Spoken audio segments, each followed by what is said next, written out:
The Thunderdome on the campus of Lakehead University in Thunder Bay is the site of this year's CIAU Women's Basketball Final. It is the Winnipeg Westmen and the Manitoba Bisons. With the starting lineups, here is the Thunderdome announcer, Greg Beckford.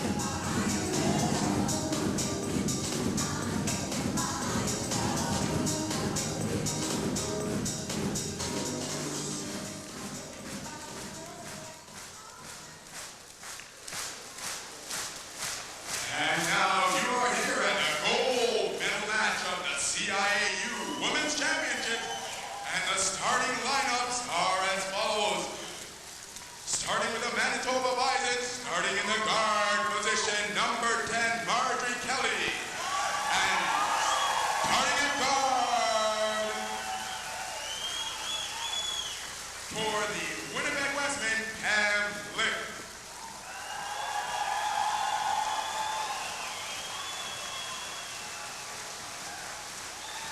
Starting in the post position for the Bisons, number 12, Lorianne Palmer.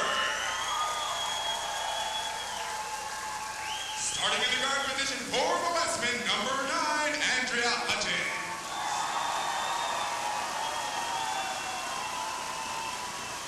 Starting in the forward position for the Bisons, number 7, Vicki Neufeld. And in the post position for the Westmen, number 14, Carvey.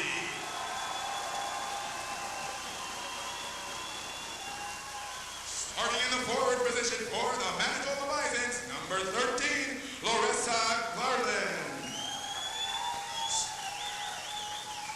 Starting in the post position for the Westmen, number 8, Jody Rock. And rounding off the starting lineup for this, the gold medal match. For the Manitoba Bisons in the guard position, number 15, Terry Johansson. And rounding off the Winnipeg Westmen in the guard position, number 4, Sandra Carroll. And the coaches this evening from the University of Manitoba Bison, the head coach, Charlene Ash.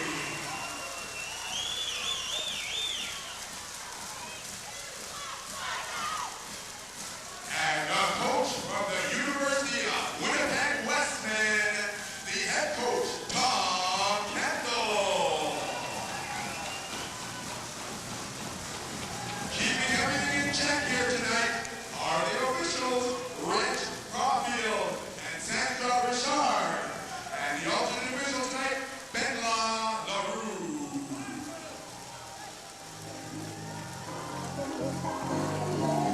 Reg Caulfield from Oxford, Nova Scotia, and Sandra Richard from Welland, Ontario are the officials in charge as we're at the Thunderdome in Thunder Bay, Ontario for the CIAU Women's Basketball Final. Here's the front court for Winnipeg.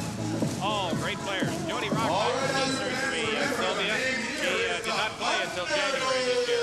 Now, she hasn't played, but what they're depending on right now is the rest of the team to pull them through. They're looking at their backcourt. They have to move and push the ball up the court, and they're excellent at that. Winnipeg as well, as I said before, it has to be a defensive game for Manitoba. Here's the Manitoba front court, and Vicki Neufeld is perhaps the key.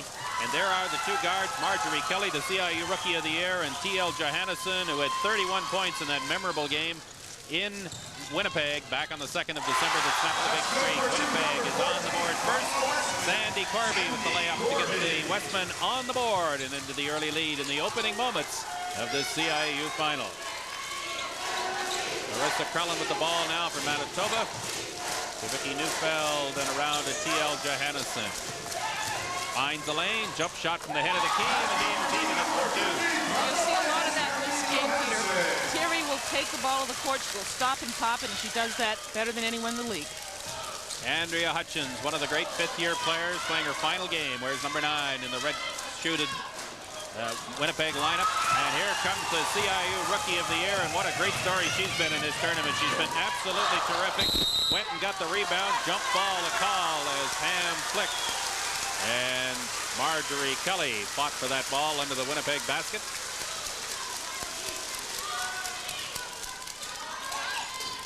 Johansson looks and fires and missed. And Pam Flick got the rebound for Winnipeg. Here comes Sandra Carroll. Nobody in the history of women's basketball at the Canadian intercollegiate level has the record that she's done in 5 years. It's a truly remarkable resume by a terrific young lady.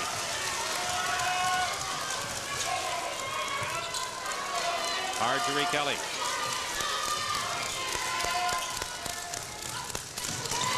Vicki Neufeld from a long way out.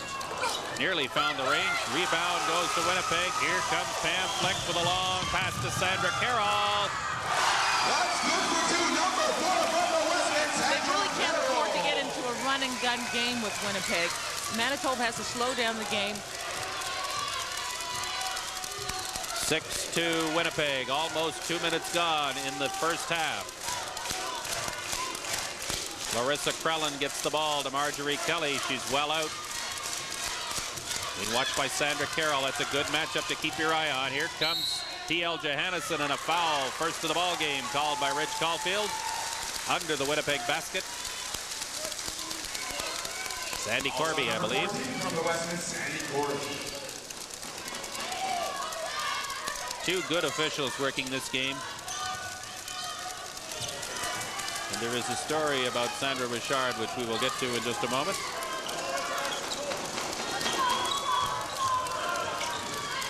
It's almost as if we're watching two similar styles of play, one with experience and one that will grow into it. And Winnipeg is the experienced team, and the styles of penetration are, if you look at Andrea Hutchins and you look at Terry Lee, they're very, very similar. Sandra Horton is out, and here is one of the really impressive newcomers of the Winnipeg Westmen, Lara Asplin, a 6-foot first-year art student from John Taylor Collegiate in Winnipeg. Vicki Neufeld at the line for Manitoba, trailing 6-2 in the 3rd minute of play here in the first half, trailing now 6-3.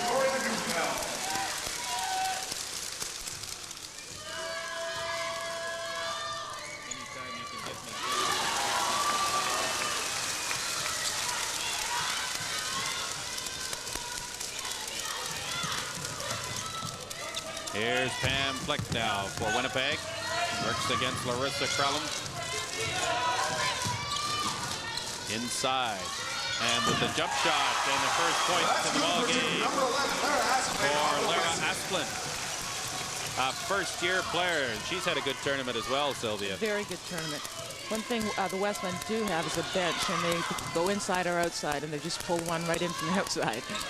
They have played up to 11 players in the competition in the first couple of games. Johansson from the outside couldn't get it to fall. Here comes Pam Flick for Winnipeg. Head of the key, off the rim. Good rebounding by Lorianne Palmer, a first-year player from Daniel McIntyre Collegiate in Winnipeg. Wears number 12 in the black and gold. Neufeld works against Asplin and scores. Neufeld was the MVP yesterday, and you can see why. She's fairly consistent inside. She's strong inside, and she does have a nice jumper from the top of the key, so you'll be seeing a lot more of her in this game. What a sweet moment for her. She was one of 3 players on the Manitoba team that lived through an 18-game losing streak to the Westmen, and it was a big, big night for her when she had a piece of the win on the 2nd of December against the Westmen that stopped that 88-game losing streak, or winning streak.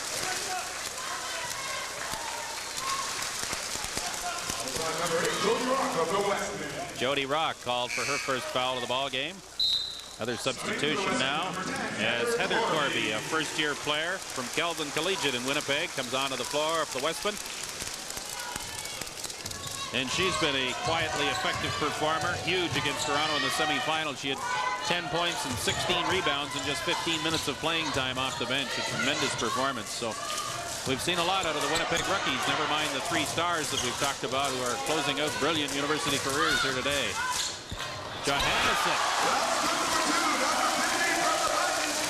Oh, we have seen that before. We'll see it again. There doesn't seem to be a lot of attention being paid to defense. It's a run and gun style game.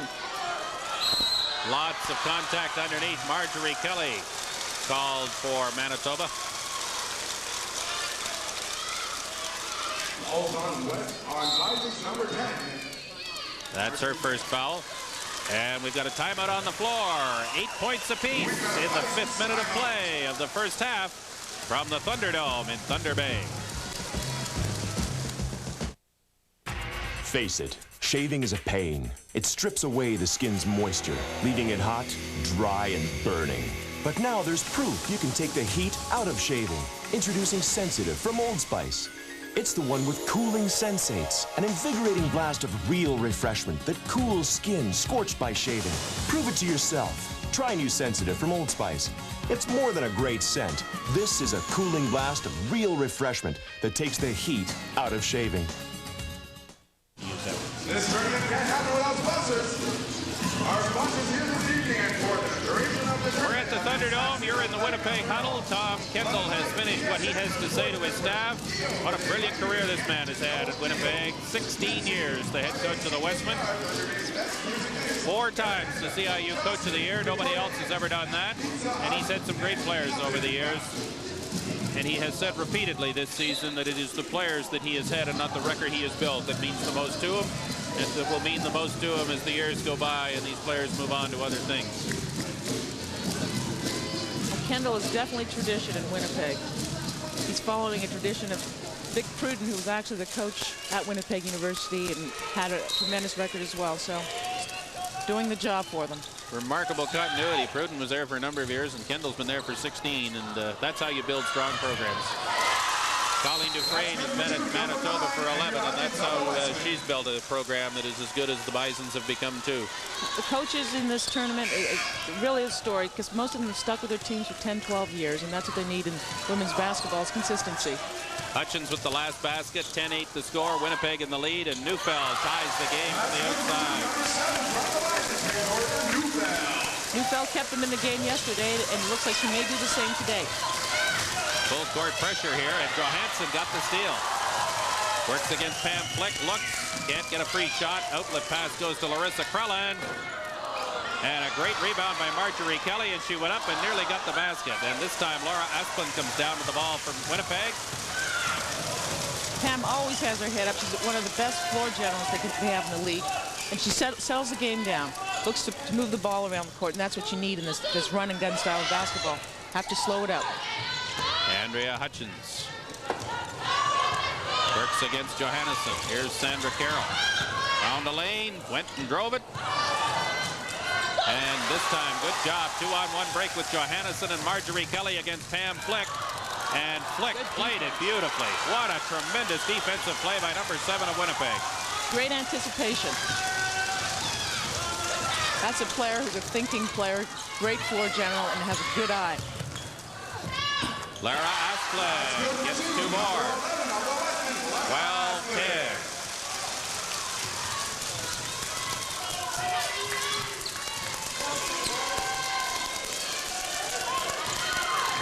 Larissa Krelland can't get past Pam Flick on defense. Looks from the outside, fake shot. Now she'll try it, and she draws a foul. Pam Flick on the push.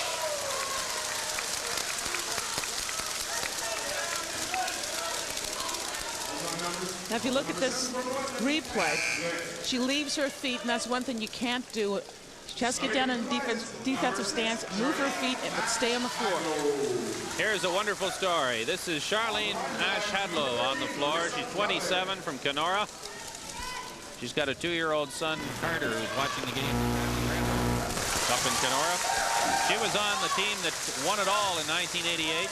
Graduated, went away to work for a couple of years. Coached Marjorie Kelly in high school last year and is back playing at Manitoba for her 5th and final season.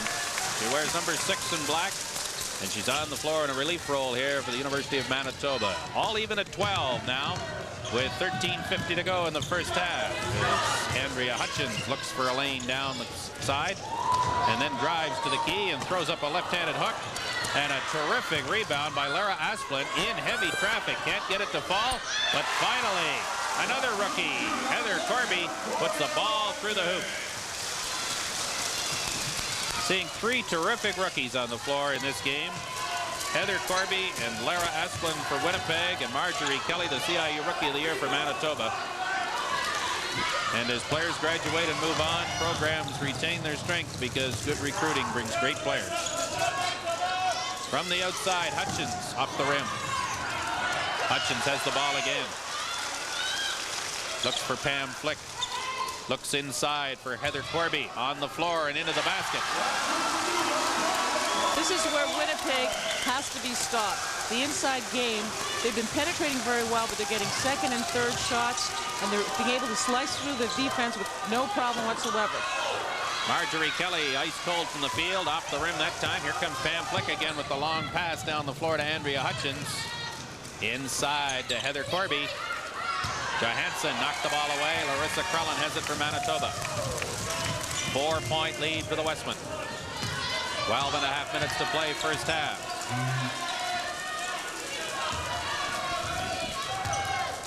Krellin against Flick. Inside, here's Charlene Ash Hadlow. Drives and fires and gets the ball to fall. First points of the game for Charlene Hadlow. 16-14 Winnipeg. Sandra Carroll inside. Good defensive job by Vicki Neufeld, but the rebounding is a problem for Manitoba. And on the scramble, we get Winnipeg ball. Good try by Johannesson. Colleen Dufresne up at the bench. And a timeout on the floor. 11:55 to play. And a great first half. It's everything we thought it would be. A 2-point game. One thing the new Geo Metro is not is imported. In fact, it may be responsible for putting Ingersoll, Ontario, Canada on the map. The all-new Geo Metro. It's not a lot. One thing the new Geo Metro is not is apologetic. With ozone-friendly air conditioning and the best fuel economy in the country, at least it's trying. The all-new Geo Metro. It's not a lot. Welcome back to the Women's CIAU Basketball Championship. Right now, joining me is Bob Rosehart, the president of Lakehead University. A very proud day for you, sir, as you host your first ever Women's Basketball National Final. Oh, it's a great day. We're 30 years old, and it's fantastic. Two teams out there, and Lakehead's very pleased to be the host. Well, I know you would have liked to have seen Lakehead out there on the floor today, but you got yourself a heck of a final. Well, that's right, and we had two great games, and our team played their heart out, and it's been a great weekend of basketball here. Well, it sure has been busy up here in Thunder Bay. We've got the 95 Nordics going on, but it didn't stop the crowd from coming out today. No, that's right. I'm impressed. The final of the Briar's on. I was out at the Nordics today. It's a beautiful day here, and I don't think we could ask for more in the Northwest. Well, Bob, we're all set to play. Once again, thank you so much for joining us. You're quite welcome. Thank you. Colleen Dufresne in her 15th season as a coach in the CIU. First 4 at the University of New Brunswick, the last 11 at the University of Manitoba. A two-time CIU Coach of the Year and the only one in the history of Canadian university sport to win Coach of the Year honors at two different schools. 83 at New Brunswick and 88 the year that Manitoba won the CIU Women's Basketball Championship. Here's Johansson driving against Pam Flick and firing and scoring. And she took an elbow in the nose. And she's up there to do some full court pressure against Andrea Hutchins. 16 points apiece for these two teams. 8th time this year they've met. Sometimes the rivalry gets stale. Not today. A CIU championship and the bronze baby on the line. And Sandra Carroll works and fires and can't get the ball to fall. And Vicki Neufeld's got the rebound and the outlet pass to Johansson. Marjorie Kelly loose on the right. Johansson takes the shot, can't get it to fall. Marjorie Kelly went looking for a rebound, and instead it's Sandra Carroll, and a foul call behind the play, a blocking infraction. And Colleen Dufresne tries to educate Sandra Richard, the official who made that call. Sandra Carroll isn't on her game yet, but if she does start hitting those three-pointers, we may see a very different game. Stacey Ewell and Kyla Koski checking into the lineup now for the University of Manitoba. Marjorie Kelly comes out. And Larissa Krellin as well. So Colleen Dufresne goes to the bench. She's not as deep as Tom Kendall is at Winnipeg. Kendall has used up to 11 players in games in this tournament. I know Colleen Dufresne wants to make sure they're there for the second half, even though this is not the time to be taking Marjorie out of the game. Hutchins finds a lane and scores from the baseline.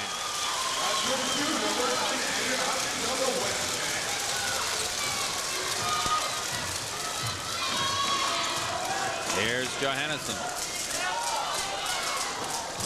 Off the rim, Sandra Carroll with the rebound. Outlet pass stolen by Johansson.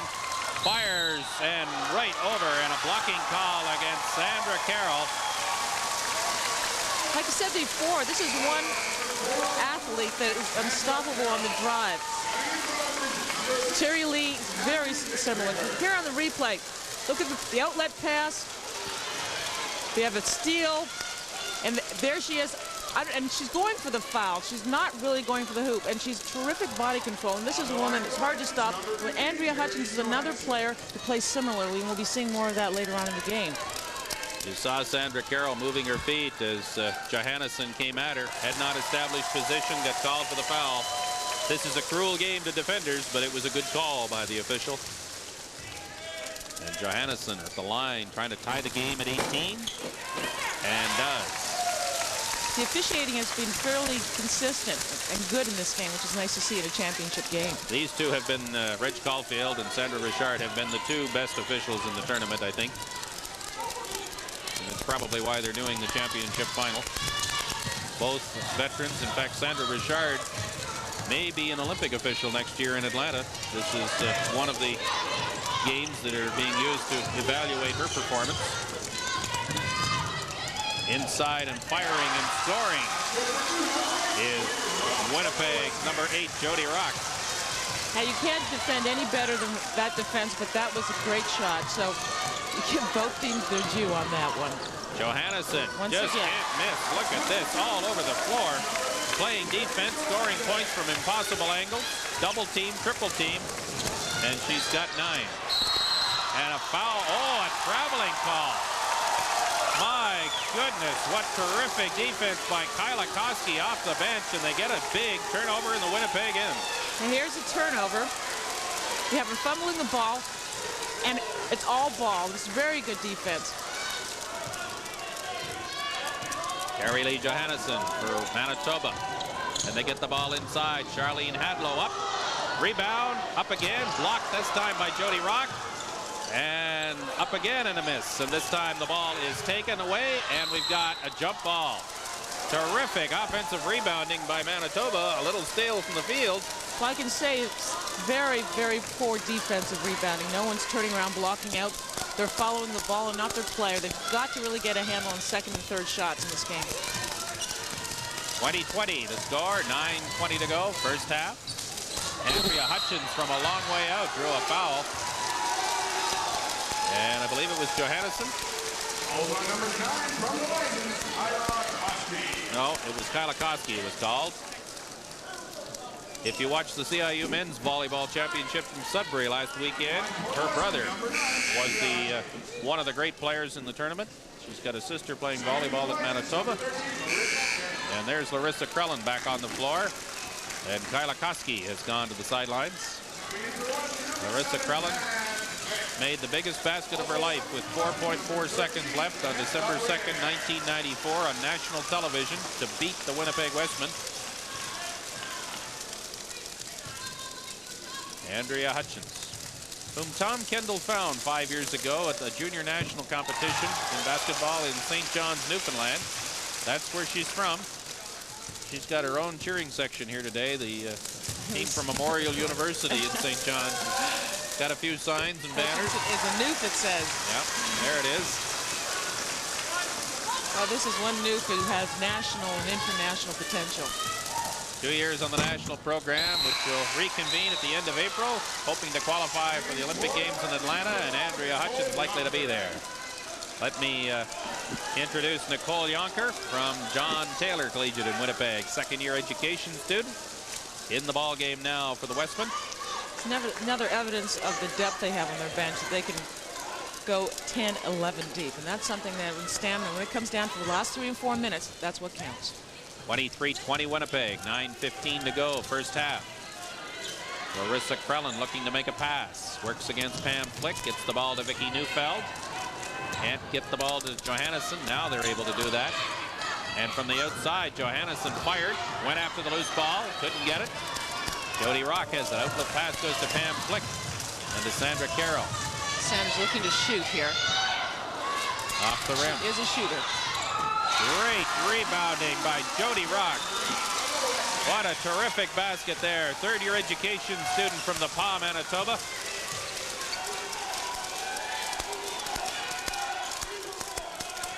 Johansson out to Larissa Krellin.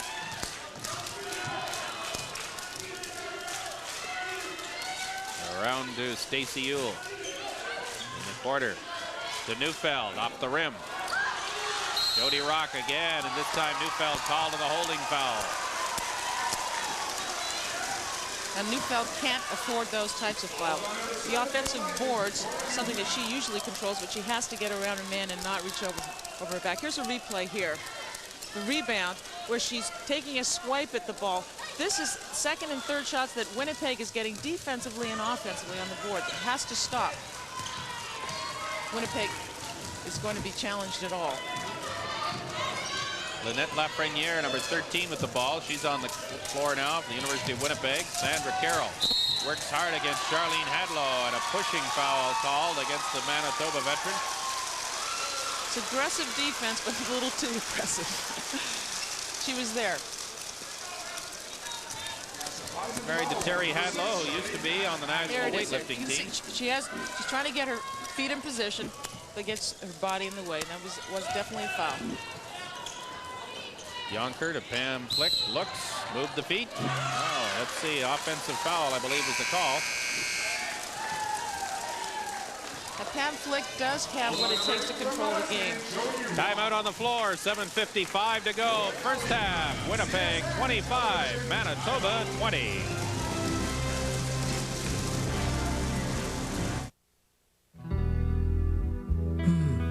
I don't see my wrinkles as much. I used to know exactly where to put this. It must really be working. Nivea Visage Anti-Wrinkle Cream moisturizes skin while diminishing the fine lines that come with life. I wonder how I'd feel if I wasn't aging well. I don't plan to ever find out. The beauty of healthy-looking skin. Nivea. Well, we've got a great CIU hockey final for you at 7 o'clock on Sunday evening. Paul Romanuk, Dr. Randy Gregg, and Rod Smith will be at Maple Leaf Gardens in Toronto. Les Aigles Bleus from Moncton, the AUAA champions, and the OUAA West winners, the Guelph Griffins, will be in action in that game for the CIU Hockey Championship. Teresa, where are you? Well, Peter, I'm standing down here with Larissa Wastrup right now, who played with the Winnipeg Westmen for 89 to 94, won 2 national championships with them. Larissa, you're here at Lakehead right now doing some studying, but what's it like for you watching your teammates in action? It's a little hard because it's out of my control. I can't do anything to help. Manitoba has played very well. This is a close game so far. How are you seeing it?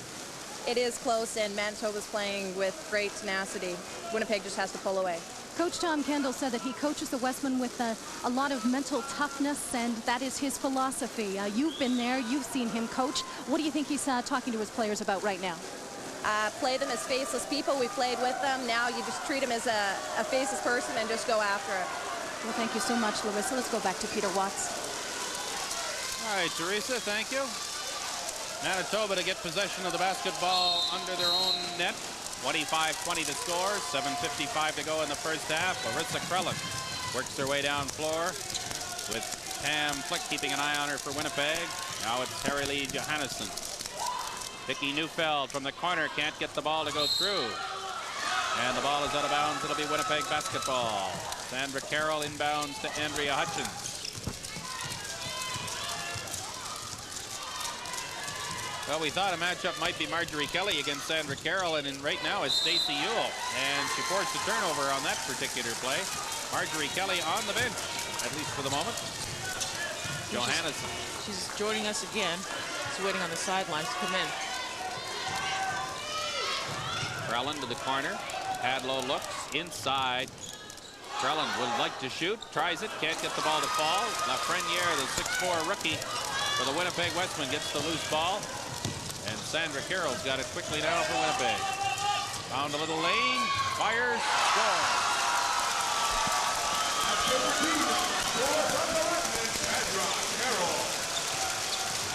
That's something that Sandra will do every time if someone doesn't challenge her defensively. They can go from a point ahead to 20 ahead in an awful hurry. That's right. Larissa Krellin off the rim. Neufeld could not get the rebound, and Andrea Hutchins has it for Winnipeg. They start pulling up and hitting the three-pointers.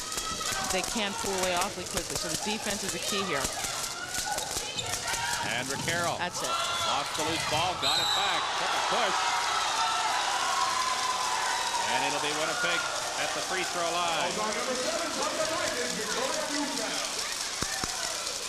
Lara Asplin, number 11, back on the floor for the University of Winnipeg. Lynette Lafreniere goes out. Here's Marjorie Kelly back in. And Larissa Krellin takes the seat on the Manitoba bench. 27-20, Winnipeg. 6:25 to go in the first half. Hutchins works off a screen, directs traffic. Puts the ball to Pam Flick. Inside. And now here's Pam Flick once again. Her first basket, beautifully set up by Winnipeg.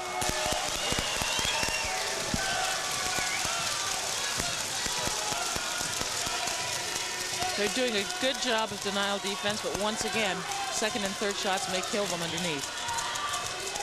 Johansson looks from the outside, got it into Hadlow, and a foul called against Lara Asplin under the basket.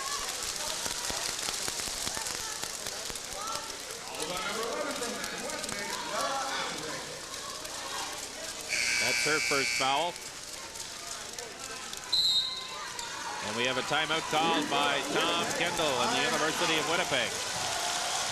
5:43 to go in the first half. She will not go.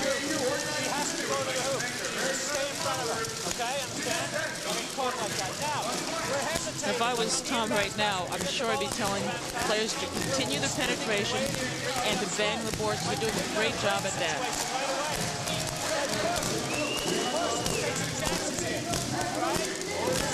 Tempo we want. Even though we got a nice lead here, we can blow it right out here now. I'm not hearing him at all. Hey, Ciau's going to try and do it on her own now, so make sure help comes to help, okay? Well, we couldn't hear what Tom Kendall was saying, but what's really important is that his players could. Let's see how they react as the play resumes here. This is a wonderfully intimate gymnasium with great ambience, a wonderful spot for television. Yeah, a lot of people are out for the game today, despite the Nordic games that are happening at the same time, so this is an impressive showing. And as the president of the university said in his weather report, it's a lovely day here. It's a wonderful day here in a wonderful city.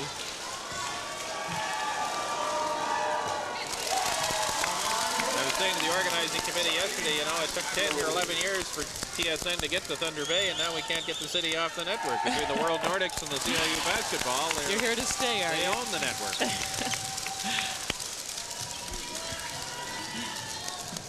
And they've done a great job. Very gracious people. They've done a terrific job hosting two big events. A city of 113,000. There isn't a hotel room of any kind left in the city. But they have done a terrific job in staging this tournament, in hosting the teams, in making it easy for every one of us to do our job. Well, Winnipeg's doing its job right now. If she starts to score like that, they'll get 100. She must have been 30 feet out and made it look easy. That's the job. They have to be a threat from the outside, and once you honor that threat, they penetrate. Tough team to beat. Johannesson needs to get hot again for Winnipeg. Tries to find a lane. Outlet pass goes to Stacy Ewell, and she got herself a couple. 32-24, 8-point game. Carroll inside, beautiful pass. And Heather Carvey made the most of it. If you look at Aubrey Ferris, who's standing up there to applaud, the athletic director at the University of Winnipeg. Marjorie Kelly comes back down and scores at the other end. 34-26. Hard to believe Marjorie's just a rookie. Got a good career ahead of her. Nice play by Hutchins. Great play there to get the ball off the floor. After it is Lara Asplin. Marjorie Kelly took it away from her. 2-on-2 break, and the pass went inside, and our cameraman took a beating at that end. Loose ball goes out of bounds. It'll be Manitoba basketball. That is a lot of heart. The two-on-one opportunity was missed by Marjorie. Pass, not a good one, but you can see that Terry Lee has great athletic ability when she tried to save the ball, and she did. 4 minutes to go, first half. Kelly from the outside off the rim. Heather Carvey got the rebound. Heather Carvey, I believe, beg your pardon. And Kelly with great defense at the other end, knocks the ball out of bounds. 3:51 to play. Timeout on the floor. Winnipeg 34, Manitoba 26. This is kind of fun, folks. We're back right to the floor after this.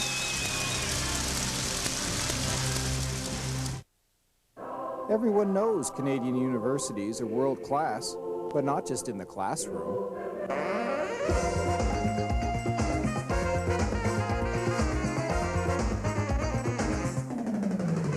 This summer, Canada's best student athletes go to the World University Games. You can be part of it. Call and order your replica Team Canada cap and shirt. You'll be supporting our athletes and helping us show the world the class of '95. Coverage of the men's 15-kilometer pursuit, part of the World Nordic Championships, continues in TSN, 11:25 Eastern Time on Monday morning, the 13th of March. Jim Van Horn and many others will be part of that coverage for you. Teresa, who have you got now? Well, Peter, I'm up in the stands now. Your roving reporter out here doing your job. I'll tell you, the Winnipeg Westmen have got great support because a whole busload, about 30 of them, came in for today's game. And I'm in the Carvey section. Mom, Dad, 2 aunts, taking a look at Heather and Sandra Carvey, number 10 and number 14 on the team. This is Mom Sally. Sally, what do you think of the game so far? Pretty exciting. It's pretty nerve-wracking, though. You've got some great, tremendous support here. Lots of Westman fans out here. Yeah, we're all sweating it out together. Yeah, there's lots of support for the Westmen. It's just fantastic. And a lot of people here aren't parents. They don't have kids on the team. They don't have friends on the team. They're just here to support the Westmen. Well, lots of people here supporting the Westmen. Let's go back to the game. Peter Watson, Sylvia Sweeney. 3:51 to play, first half, 34-26, an 8-point lead for the University of Winnipeg. Let's make it 10. They score again from the inside. Sandra Carroll. From 30 feet out or 3 feet out, she's lethal. She's a threat. You'll see the top players in this league and conference, they're triple threat. You don't know which way they're taking the ball. Andrea Hutchins drives the baseline and fires, and it didn't go in. And Marjorie Kelly got the loose ball. She's not the biggest player on the floor, but she can sure jump, and she gets a lot of rebounds. She's got good position. Footwork is good. She knows where her player is, and good instincts. Ciau from the outside, off the rim. Asplund gets another rebound. First-year player led the GPAC conference in rebounding this year.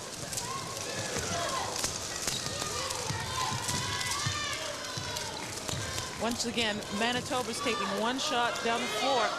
Winnipeg is taking 2 or 3. That is the difference. Carroll can't get through the defense. Pam Flick will try her luck. Shot clock down to 3. Carroll drives and fires. Can't get it to fall. Neufeld with the outlet pass. 2-on-1 break. Here comes Johansson. Works against Pam Flick. Nice pass. And Charlene Hadlow converts the bucket. 36-28. 2:25 to play, first half. 8-point lead for the University of Winnipeg.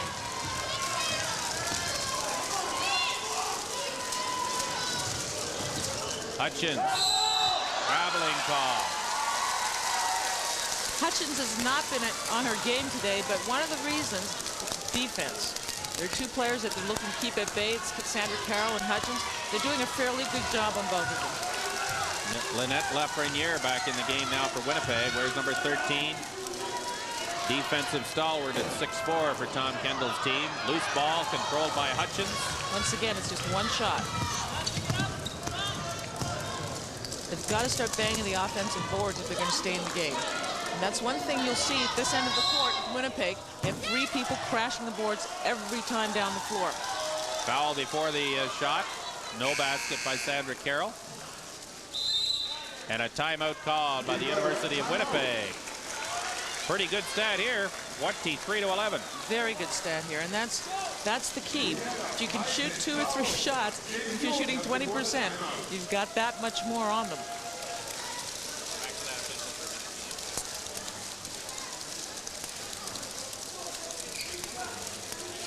Well, there is Sandra Richard. She's from Welland, Ontario. We talked about possibly using this game as a potential evaluation for Olympic assignment next year, but there's something that is going to happen today that she doesn't know anything about. Her boyfriend, Mike Beebold, is flying in and may in fact be here now. And she is supposed to be getting a marriage proposal after today's game. We will keep you posted.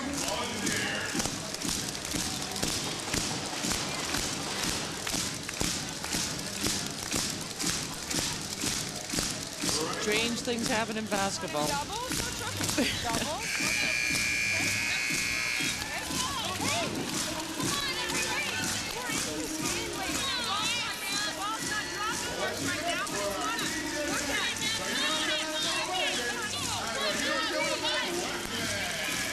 Well, this team has been here before. They were down by as many as 18 points in the second half to Winnipeg in that game on the 2nd of December, and they just kept working away and working away and working away, and there's some people who got what they wanted.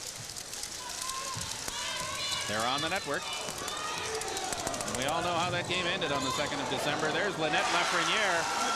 She's only plays a couple of minutes a game, but in the final she's got a couple of points to remember. Great passing. Move the defense and dish it inside, and that's all it took in that particular play. Marjorie Kelly can't find room on the baseline. Ciau will try her luck. Johansson, 10 on the shot clock. Johansson tried to go with it, tried to dump it off to Kelly, and had it stolen by Sandra Carroll. She's not just a scoring machine, she can play defense too. Manitoba ball as it went off her foot. Tom Kendall not very pleased with that call. And Johansson works against heavy traffic down the baseline. Outlet pass to Hadlow. Manitoba will set up and take its time. 55 seconds and counting left to play in the first half. It's a 10-point game. Winnipeg 38, Manitoba 28.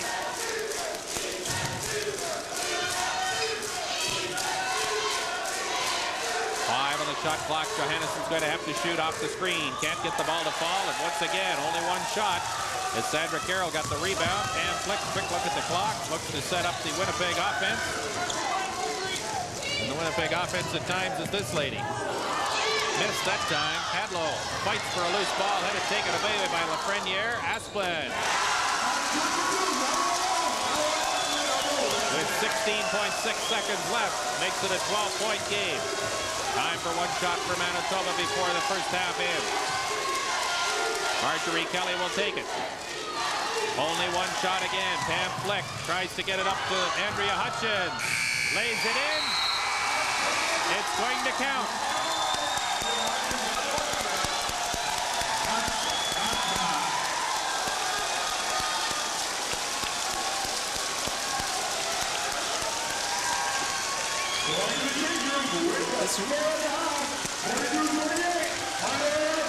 The ball went in after the clock got to 0, but Hutchins was off the floor trying the layup.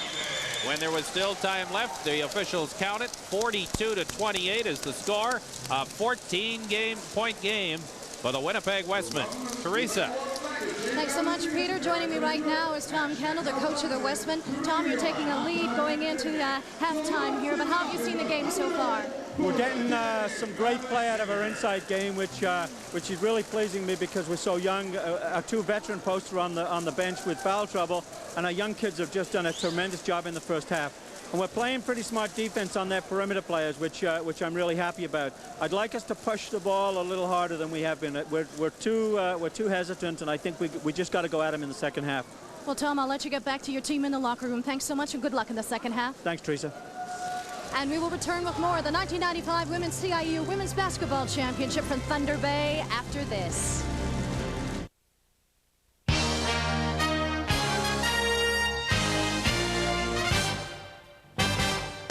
This sports break is brought to you by Canadian Tire. There's a lot more to Canadian Tire for a lot less. Hi, everybody. Welcome to our TSN Control Center. I'm Gord Miller. We'll get you back to Thunder Bay and more from the CIAU Women's Basketball Championship in just a moment. But first, action from the NBA this afternoon. The San Antonio Spurs at the Orlando Magic. And yes, they're all over Dennis Rodman at the old arena. But you don't want to fire this guy up. Dennis Rodman with the tip on the offensive boards. Rodman, 12 rebounds in the first quarter alone, 23 overall. But the Magic come storming back. Anthony Hardaway and Penny puts down the two-hander. Orlando by 2. Late fourth quarter, Magic pulling away. Brian Shaw with the miss, but Shaquille O'Neal with the follow, and the Magic go on to beat the Spurs for the first time with Shaquille O'Neal in the lineup. First time that David Robinson and the Spurs have lost to Orlando with O'Neal in the lineup.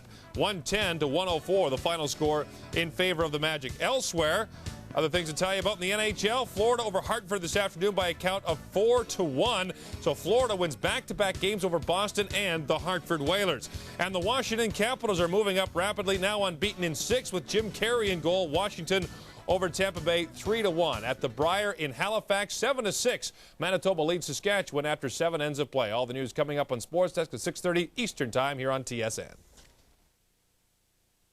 From mufflers to brakes to tune-ups, under your car or under your hood, Canadian Tire has you covered because we have licensed technicians specially trained to perform each job, all with the experience that comes from servicing over 10,000 cars every day. And we install only quality parts backed by a nationwide guarantee. So when your car needs service, come to the place with the parts, the warranties, and the specialists you can trust to get the job done right. Canadian Tire does a lot more for your car for a lot less. Welcome back to Thunder Bay, Ontario, the site of the 1995 World Nordic Championships, and today the Women's CIAU Basketball Championship. At the half, it is the Westmen leading the University of Manitoba by a score of 42-28. Well, these two teams have seen an awful lot of each other this year, but no game was hyped or scrutinized as that one on December the 2nd when Manitoba upset the Westmen to end their 88-game winning streak. It was a thrilling finish and an incredible story. Here now is a look back at the game from Manitoba's perspective. We didn't think as a team we were going to win. I mean, we wanted to keep it close. We wanted to prove something out there, but to prove what we did, I think was just an amazing thing. We started coming back in that second half. I felt really good, but I know how strong Winnipeg is, and I know how strong Sandra is as a scorer, and Hutch, and all the rest of them. So it wasn't until the very end I thought, hey, we've got as good a shot at this as they do. Yeah, a couple minutes left in the game, we were right close with them, and all of a sudden, we're in a huddle together as a team. We go, we can do this, and then that was it. We just took over the game right there. It was unbelievable, first of all, that we were tied and there was only 20 seconds left. You couldn't believe it because we've never been with them that long. At that point where we're tied with them with 20 seconds, it's anyone's game. 4.4 seconds left. All that stands between Manitoba and a huge upset that would stop an 88-game winning streak by the University of Winnipeg. Ham flick to Andrea Hutchins over half court. 1.2 seconds left. Sandra Carroll, no! Unbelievable! Oh, it was an awesome feeling. It was so exciting to be able to beat them. I mean, I've played 3 years here at Manitoba, and I hadn't had the luxury yet of having beaten the Westmen. For 4 years, and I think just for many years, it's been Winnipeg-Manitoba rivalry. And finally, we beat them on a game which was very, very important, not just to us, but to them too.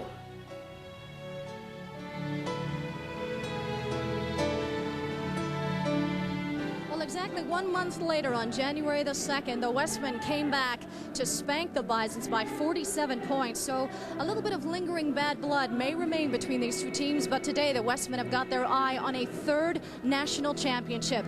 And 3 players that are in their final year are hoping that their career ends on a winning note, and they are Sandra Carroll, Pam Flick, and Andrea Hutchins. Your final game. Emotions run high as you slip on the red and white for the last time. The hardwood seems a bit different today, almost like a temple. You've made thousands of passes and grabbed even more rebounds. But today, during warm-up, the ball feels special. And although you have to stay focused, it's hard to ignore the feelings you have right now, because basketball is a big part of your life. I had a tough time, especially after the game. I was thinking about, well, I'll never have another game here, and different times during the game, even the warm-up, you're thinking, well, it's the last time I'm going to warm up, last time I'm going to stretch in front of the crowd and everything, and kind of a bit of emotional. You know, every year is the same. You're really focused. Here comes playoffs, and then there's CIs, and you know, I wasn't really thinking about this is my last year, my goodness. But last night after the end of the game, it was like, my goodness, that's right. This is our last game here, and you know, the fans were kind of sad and that, and I was actually starting to get a bit depressed. I haven't really started thinking about you know, what's going to happen when it's finally done, just because the way the year's gone, there's been other things that have kind of taken the spotlight, or we've had to really focus on it and think about. So I haven't really had a lot of time. I think come summertime, or certainly next year when, you know, season is supposed to be coming around, that's probably when it'll hit home. As these three young ladies drive to the basket one final time and line up their last jump shots, beyond the victories and championships, the truly great part of being a member of the Westmen is the friendships. We're so close because, I mean, we do everything together. When we get up in the morning, the first people I see in the morning is them. You know, with classes, like me and Sandra are in the same faculty, so we take a lot of the same classes. Then we usually, we work out together during the day in our individuals and like weights and running and that kind of thing. And then we practice together. This is all during the week, but then on the weekends, we travel together, we room together, that kind of thing. So it's like a family. I mean, I see more of them, well, especially me, because my family's in Newfoundland, but even for them, they spend more time with, I guess, us as a team than their own families, so you get to be pretty close. Because of what we've been through and the bonds that we do have, that's a friendship that's going to be, you know, with us. You know, certainly I can't foresee it, you know, not being there 20 years down the road, because the stuff we've experienced together is certainly things that when you look back upon, you know, there's a bond there, and like I say, you can't take that away. I've been very lucky. I've had a lot of success and a lot of good memories here, and I think anytime that you have success like that, it's going to be good memories, because like winning is fun. And some winter sledding is fun as these children enjoy a beautiful day here in Thunder Bay. But inside the Thunderdome, the Winnipeg Westmen are looking to defeat Manitoba as they lead at the half, 42-28.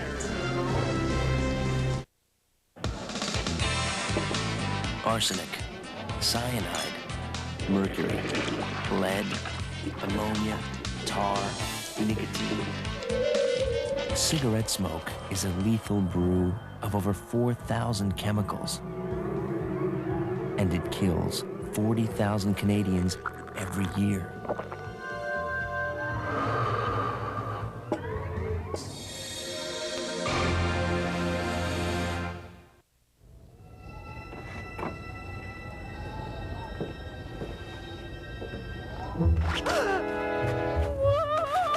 On a day like this, you're bound to see quite a few great performances on the ice. But few are as gripping as the Chevrolet Lumina van. Its available traction control system keeps you sure-footed even in the worst weather. Lumina van. It looks different because it is different. Welcome back to TSN's live coverage of the 1995 CIAU Women's Basketball Final. Thunder Bay, Ontario is a busy place right now with the 1995 World Nordic Championships also taking place. But today at the Thunderdome, we are on the hard court. Thursday night at a special dinner and awards ceremony, the All-Canadians were honored. Here's a look at the first team, and we begin with one of the best players in CIAU history, Sandra Carroll from the Winnipeg Westmen, followed by Norman, Johansson, Vesbrini, and Healy. Here's a look at the second team, All-Canadians. Of note, Andrea Hutchins from Winnipeg spent the last 2 summers with the national team program. The All-Canadian rookie team includes, from the University of Manitoba, Marjorie Kelly, and from Windsor, Georgia Riznita finished second in rebounding in the regular season, followed by Asplin, Mosechuk, and Burns. The Nan Cup Player of the Year award went to Sandra Carroll, the only player in CIAU history to ever win 3 Player of the Year awards. And the Rookie of the Year, Marjorie Kelly from Manitoba, told me she started playing in grade 8, honed her skills playing pickup with her brothers, but you can bet that they're proud of her today. She is Rookie of the Year. Also awarded on Thursday night, the CIAU Coach of the Year from Winnipeg, Tom Kendall. and the TSN award winner from UBC, Adair Duncan. TSN's Jim Thompson was there to present the award. Ladies and gentlemen, would you please join me in congratulating the 1995 TSN award winner in CIU women's basketball from the University of British Columbia, Adair Duncan.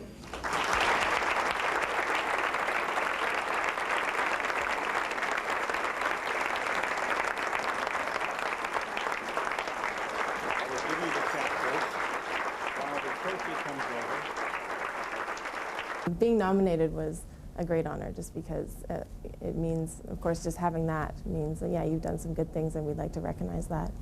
And of course, winning it is a great honor. We'll be back with more from Thunder Bay in the 1995 National Final after this.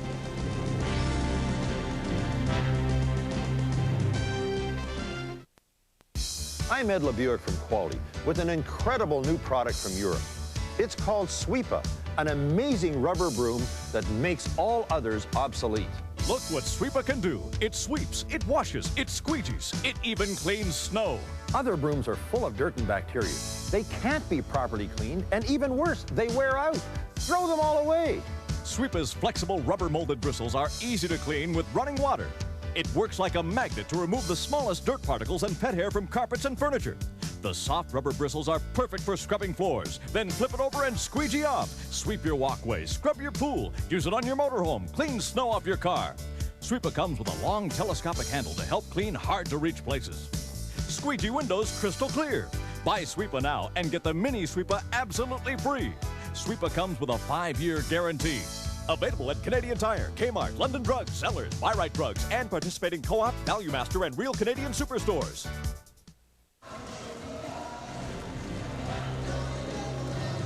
We're back with you from Thunder Bay, Ontario. Lovely day outside. Lots of snow still on the ground. Inside, the action is white hot.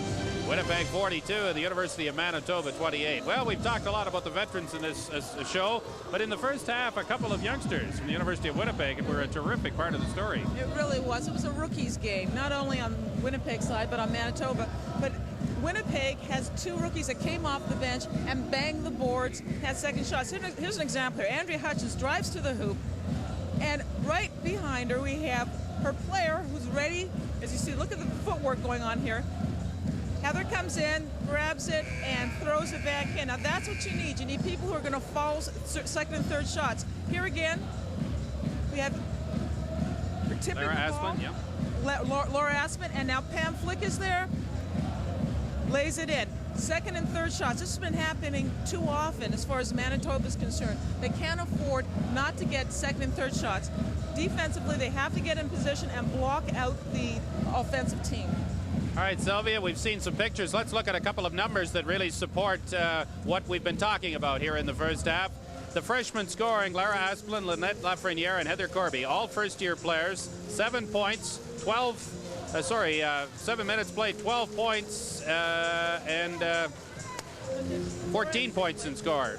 Here are the seniors, 20 points in all for Sandra Carroll, Andrea Hutchins, and Pam Flick. And 8 for 21 from the field and 20 points in all. So it's been solid inside play, as Tom Kendall talked about, from his youngsters, and pretty good play by the perimeter players, led by, of course, the veteran Sandra Carroll. CIU hockey coming up on the network at 7 o'clock Eastern Time. It's Moncton and Guelph in the CIU hockey final. Let's go to Toronto now for a preview of that event. And here's TSN's Rod Smith. Well, Peter, I think at the end of the regular season, these two teams were least expected to get this far. Moncton was ranked number 10th in the country, Guelph ranked at number 9th, but they certainly earned their way in, especially Les Aigles Bleus, the University of Moncton. I'm joined now by the coach of that team, Pete Beliveau. Ever since you knocked off Acadia, you've been on a roll, and do you feel like, especially after that goal, the winning goal the other night against the Western Ontario Mustangs, you're a team of destiny? Well, I sort of think there's somebody helping us somewheres. I mean, that lucky bounce the other night, it's incredible. You know, who would have said that bounce would come back on his stick, and he's got an empty net. But the guys worked hard, and I thought the other night in the third period we did work hard. We got a few chances.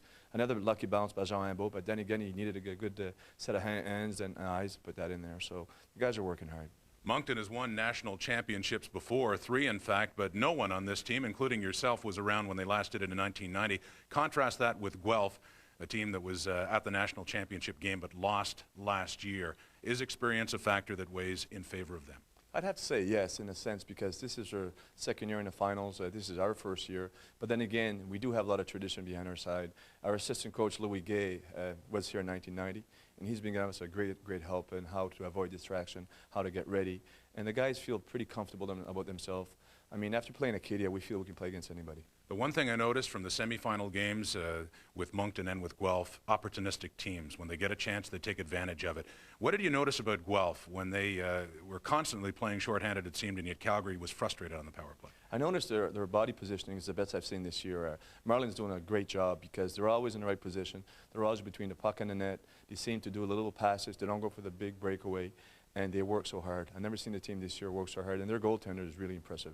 I think he's going to be the best goaltender we've faced this year, other than Pierre Gagnon when we have him every day in practice. Well, good luck, Pete. Thank you very much. Thanks a lot, Rod.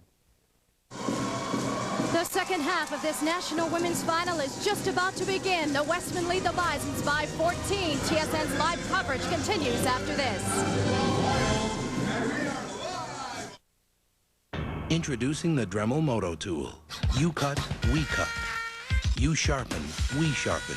You polish, we polish. You drill, we drill. You clean, we clean. You sand, we sand.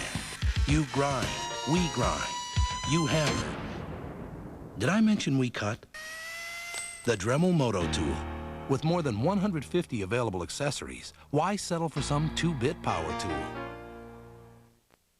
If you're between 50 and 75, Norwich Union will insure you for life with no medical exam or health questions. Even with my heart condition, I didn't need a medical to be insured. And they didn't ask us any health questions. Your guaranteed life insurance can cost as little as $20 a month. Depending on your age and the premium you choose, you could be covered for up to $25,000. And in case of a fatal accident, your benefit triples up to $75,000. With the guaranteed life insurance plan, I'll have the affordable protection I need, and my premiums will never go up. Call this number now for your free personal enrollment kit. You're under no obligation, and no salesperson will visit. If you're between 50 and 75, you're automatically approved with no medical exam. Just call 1-800-263-9899. An operator is standing by to take your call now. That's 1-800-263-9899. Ask for operator 403. Arsenic, cyanide, mercury, lead, ammonia, tar, nicotine. Cigarette smoke is a lethal brew of over 4,000 chemicals. And it kills 40,000 Canadians every year.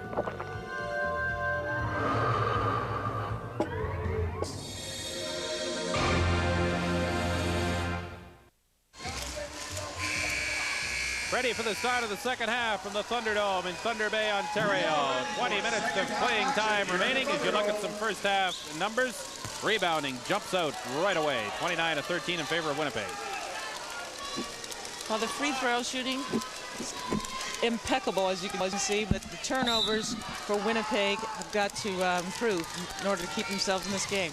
And they're right out of it right now for Manitoba.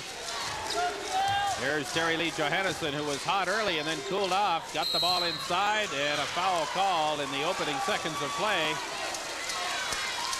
as the Winnipeg player Sandy Carvey knocked down Vicki Neufeld. 8th meeting of the season between these two schools. 4 times in regular season, twice in the playoffs, once in the Westman Tournament final. And now today for the national championship. Neufeld can't get the ball to fall. Good rebounding, though. In traffic, robbed again, and the ball goes to Andrea Hutchins of Winnipeg.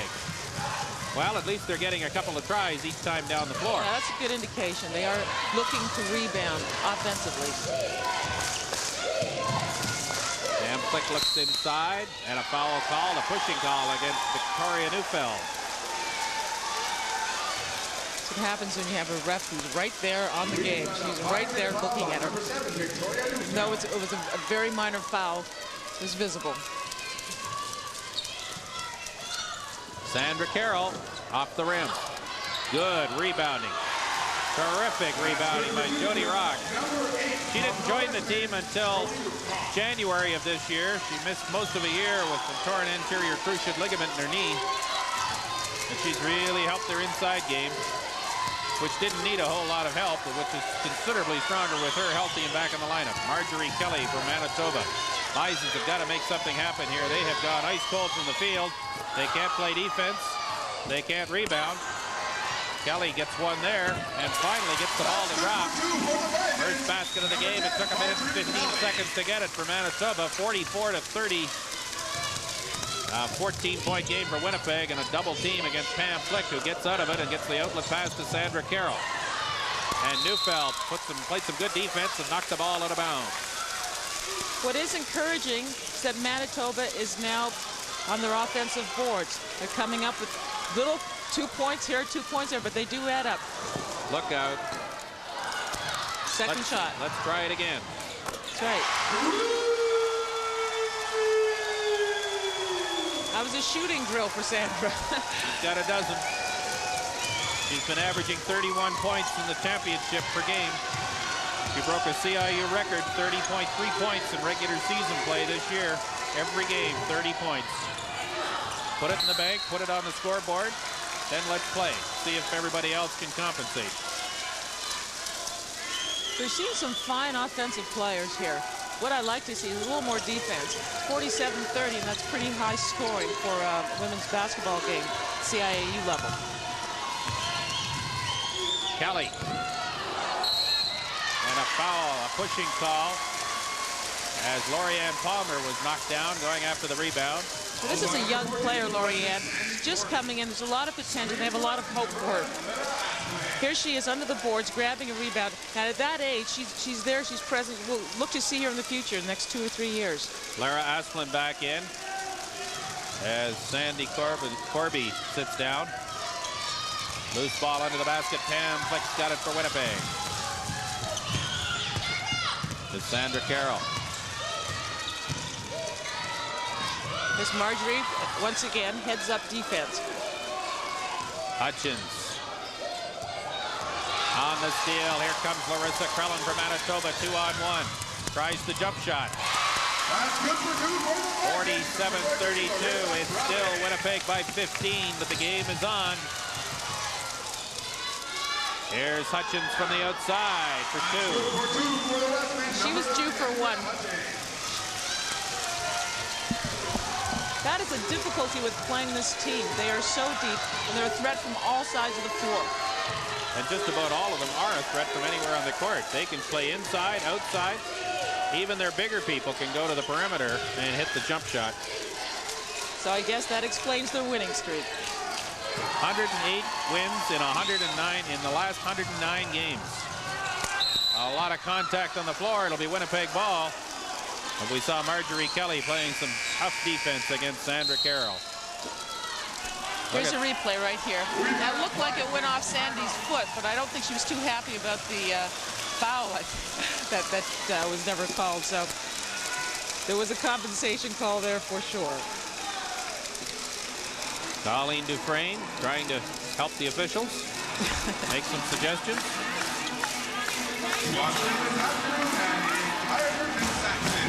And right now, you're in the Winnipeg huddle, and it's impossible to hear Tom Kendall. Both coaches are mic'd, but there's so much sound in the building and so much ambience.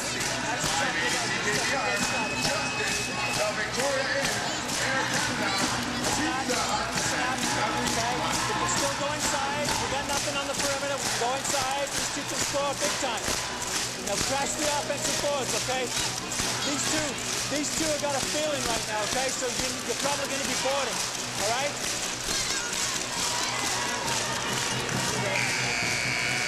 Teresa, where are you? Hello, Peter. I'm back up in the stands. The Winnipeg Westmen may have their cheering section, but so do the Manitoba Bisons. I'm here with Joanne Koski, who's watching her daughter Kyla take to the floor. Joanne, you've had quite the couple of past weeks because your children have been all over the place. Yes, they have. Last weekend I was in Sudbury watching the University of Manitoba men win the gold medal. At the same time, my daughter Kristen was in Edmonton with the women's team who won the bronze medal, and here I am today. Hoping for the best for Kyla. Hoping for the best for the whole team, that's right. This is quite the rivalry that exists between these two teams. Tell me a little bit about it and the feeling in your city. You've got the University of Manitoba and then the Winnipeg Westmen. Well, we're really fortunate, I think, to have such a strong basketball program in Manitoba. I think we can thank the coaches in the elementary, the junior high, and of course the high schools. We have a very strong provincial program. Lots of help with coaching, that type of thing. To have two teams of that caliber out of one city, I think speaks very highly for that. It certainly does. A proud day for the city of Winnipeg. Let's go back to the game. Here's Peter Watts. Thank you, Teresa, and I think that Mrs. Koski makes a very good point. Not a huge community in Manitoba, but a very dynamic community in terms of its support of volleyball and basketball. Well, evidence of that is you have two teams in the national championship final, both from Winnipeg, and both deep in talent, so it has to come from the support they've gotten from the communities. And all but one player on these two rosters from Manitoba, so it speaks very well for the development system in the province. Roger Caulfield just made a call that the University of Manitoba doesn't like, a blocking call. It'll be Winnipeg basketball. It's 51-34 for Manitoba, and we've got a timeout on the floor with 15:43 to play in the second half. And right now the Westmen on the verge of taking complete charge of the CIU final.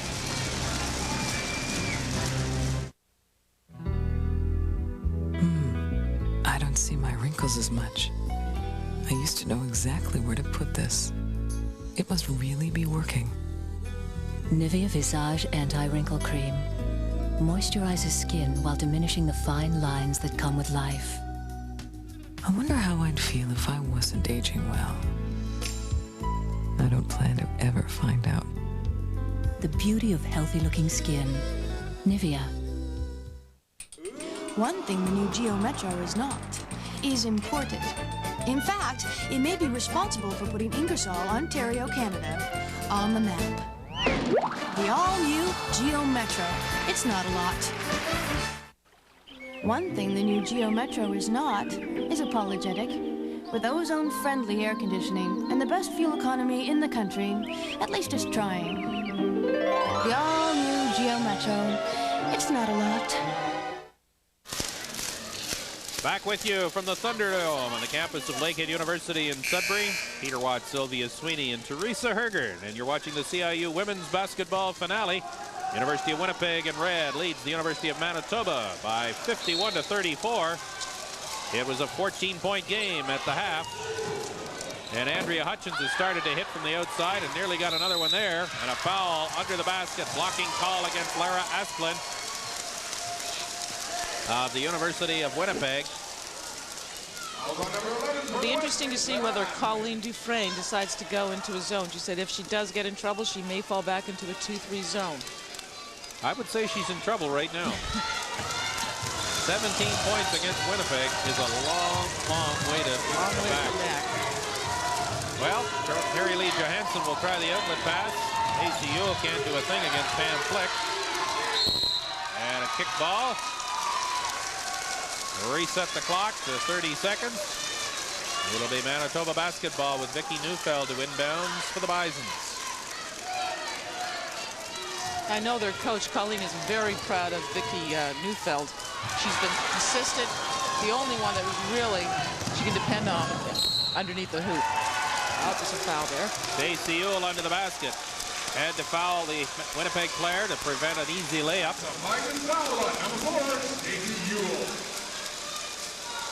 Manitoba with the huddle inside. What are we going to do?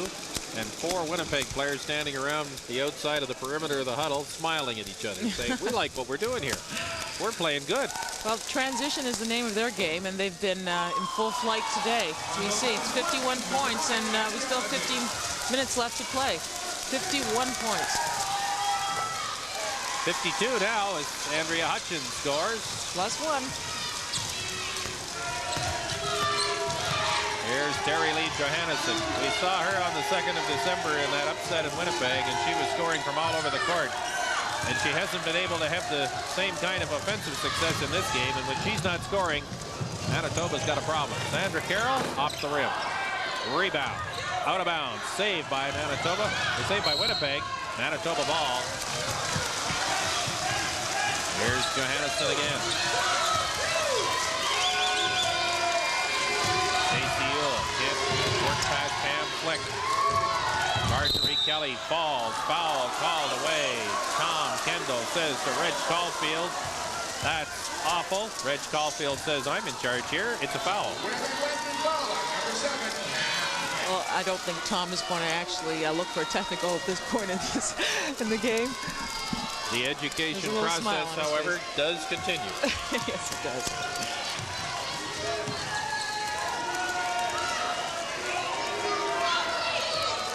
At this point, Manitoba has to look to penetrate, to slow the game down, stop the clock, to trying to get the ball inside. Asplin plays great defense, can't save the ball, but did a terrific job to knock the loose ball away.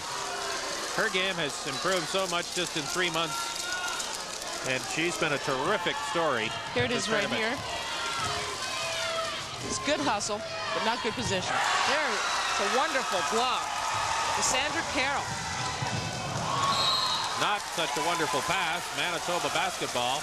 14:08 to play in the second half. 52-34. Winnipeg by 18.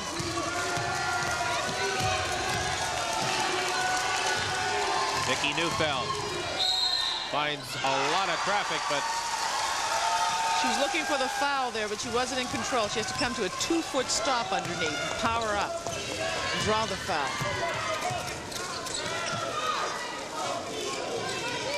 Carroll, outlet to Pam Flick. Outlet pass now as Terry Lee Johansson takes the ball from Manitoba and drives and tries to fire, and a call against Pam Flick. I haven't seen anyone better at this in this tournament. Once in the transition, she's very tough to stop, and you have to have your defensive position, which Pam Flick did not have. She's on to her third personal right now. Well, she has absolutely no fear. We're talking about this young lady, Terry Lee Johansson, third-year geography student from Dakota Collegiate in Winnipeg. She absolutely has no fear. It doesn't matter who's against her, who's guarding her, who's coming from behind. She just goes to the hoop. Anybody in her way, she's prepared to challenge them. She's definitely the spark plug for Manitoba today. But you have to keep your eyes on the other two players, Victoria and Marjorie, because you need consistency, and they're providing that as well. Johansson has a dozen points, but it has not been a dominating dozen. She got a lot early and then got shut down. And Manitoba really needs her to score to get back into this game. Sandra Carroll from the outside, off the rim.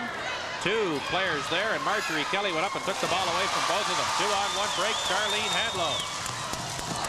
And a great piece of defense by the veteran Pam Flick. Once again, this is the second time she's done that. She anticipates well. She made her stop, pull up, pass off, and she was there just to deflect it. I saw a smile from Tom Kendall awful early in the game. Still 13 minutes to go, but he must be delighted with the play of his team in this big game. Yeah, he must be. They're playing some very good basketball. Charlene Hadlow underneath, got the loose ball, rebound, and got the basket. It's 52-38, Winnipeg by 14. Pam Flick for the Westmen to Sandra Carroll. To Andrea Hutchins from the outside. Vicki Neufeld got the rebound. Stacey Ewell's got the basketball.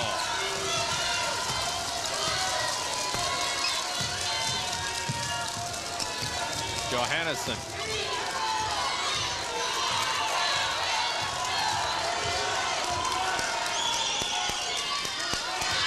Around to Charlene Hadlow. Corner to Neufeld from the outside. Well short.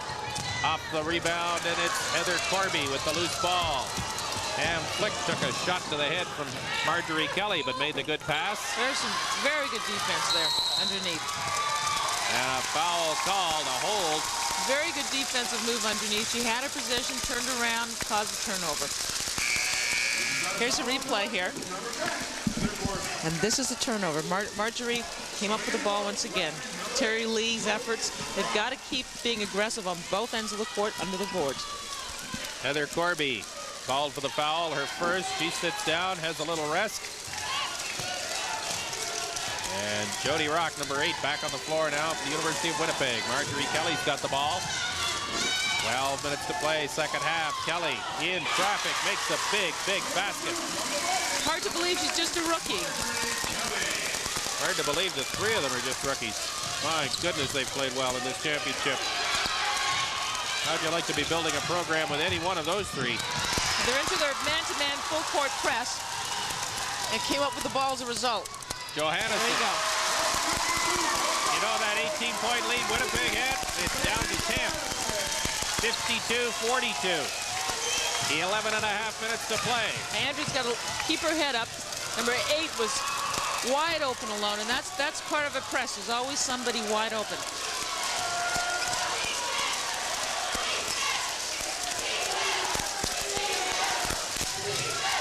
Sandra Carroll can't get a basket. Loose ball, Manitoba.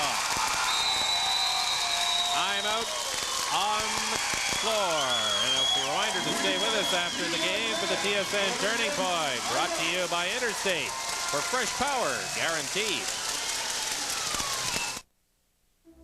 Oh please, just help me this once. Oh. Next time, get a dependable Interstate battery. We check them before you buy them for fresh power, guaranteed. Don't run away. And stay As you look at the Manitoba huddle, Winnipeg 52, Manitoba 42. It was an 18-point game, but the Bisons have cut into it. A 10-point game with 11:08 to play in the second half. Okay? I don't see my wrinkles as much. I used to know exactly where to put this. It must really be working. Nivea Visage Anti-Wrinkle Cream. Moisturizes skin while diminishing the fine lines that come with life. I wonder how I'd feel if I wasn't aging well. I don't plan to ever find out. The beauty of healthy-looking skin. Nivea.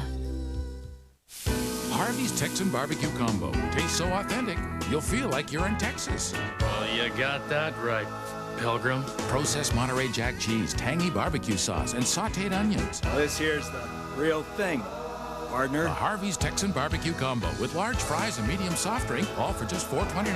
Harvey's makes you feel like you're in Texas. Now that's real Texan taste. Uh-huh. You want what you want, you want Harvey's. Uh-huh.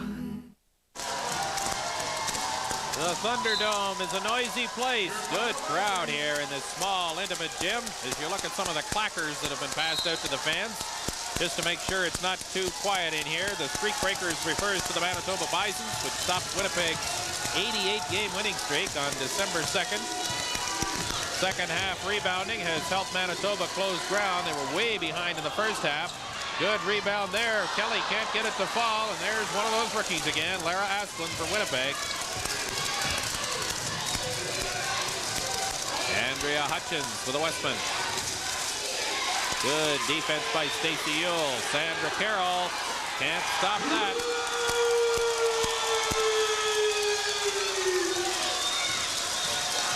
Colleen Dufresne has worn a trail up and down the bench in front of Manitoba's bench, talking to the officials. And the game goes on, and it's 55-42. Winnipeg inside. Vicki Neufeld scores. That was a textbook play. Classic. Dished it to the wing, slid down to the post position, and it was an easy layup there.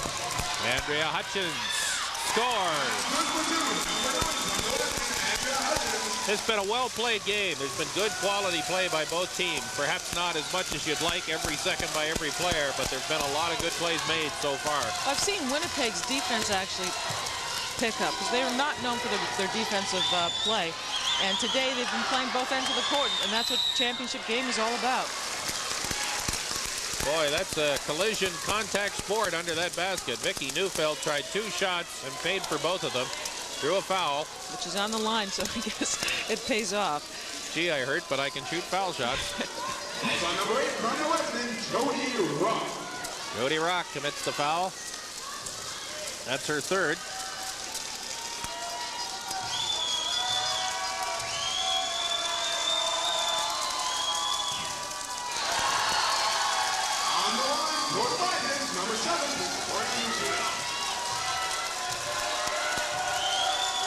Vicki Neufeld.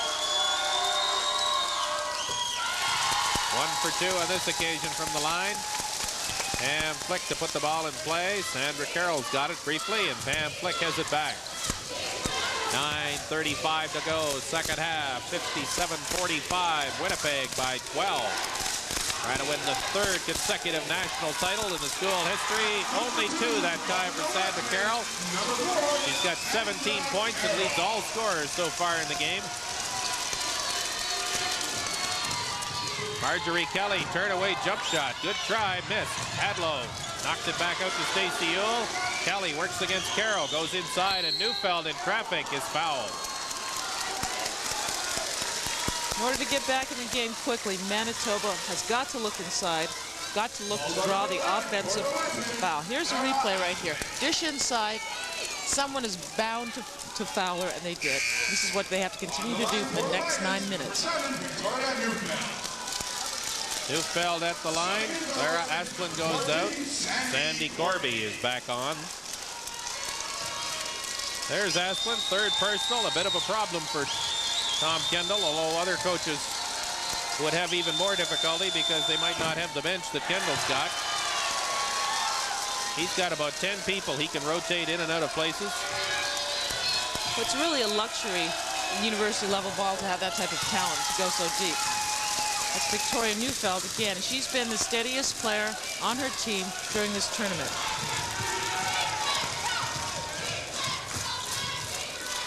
Sandra Carroll. Long pass over to Hutchins from the perimeter. Off the rim. Good rebounding. Sandra Corby. Must give it to Winnipeg. They're on the boards, both ends of the court, and that's making the difference. 2nd and 3rd opportunities that they're getting every time down the floor. Johansson. Out to Stacey Ewell. Too far away to shoot. She'll try and get in a little closer. Hadlow can't get it to fall.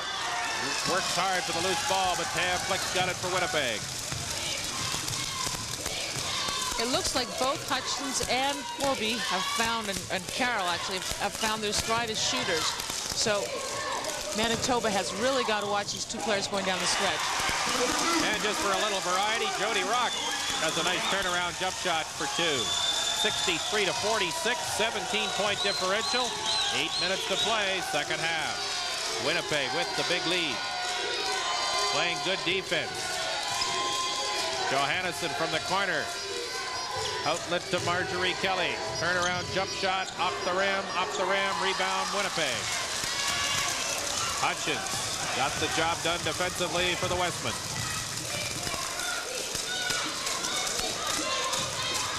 Carroll off the screen, off the rim. Kelly, good rebounding.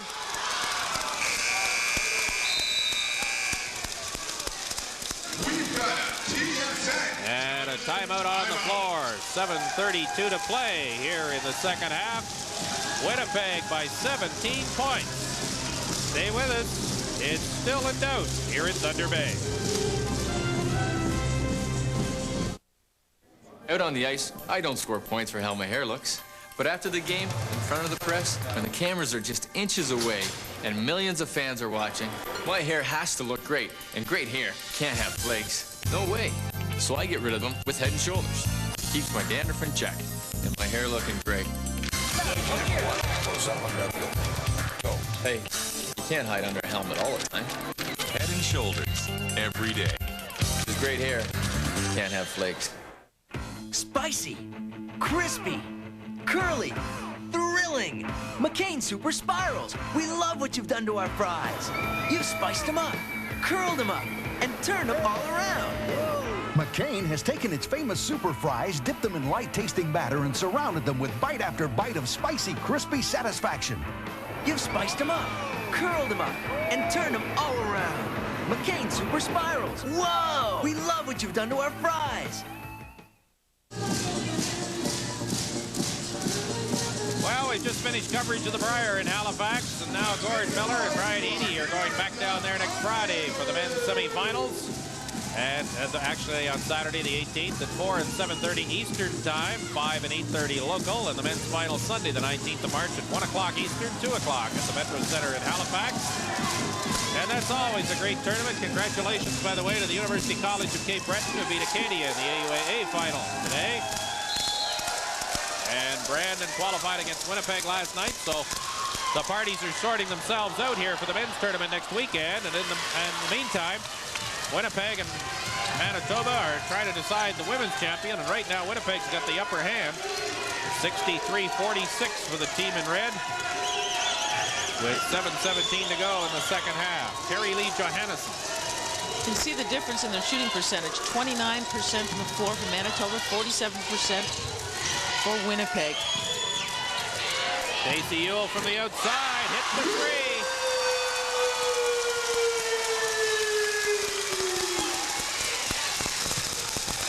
Hutchins. Ciau plays some defense. And Flick's got the basketball for Winnipeg.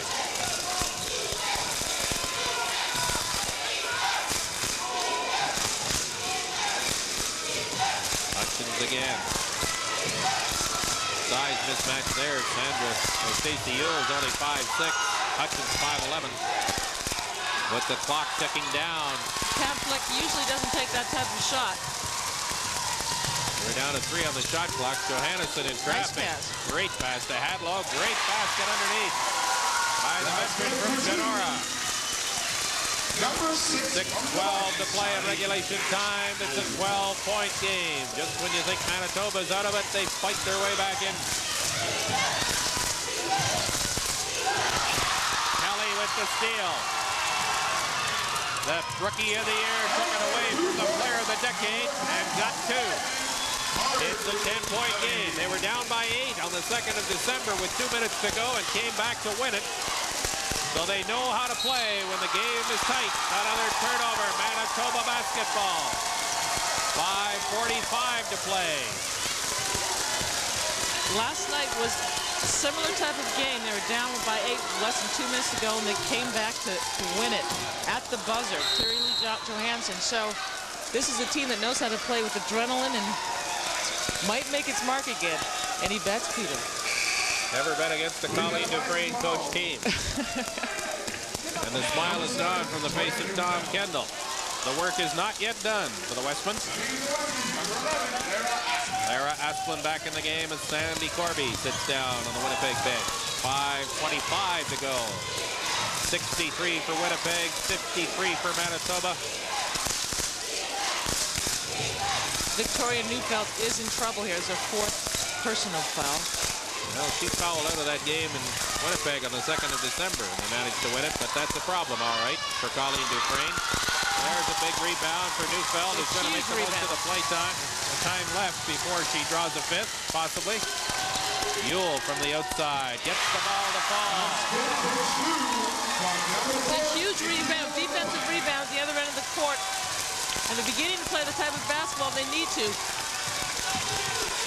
Turn this game around. Johansson works hard against Pam Flick.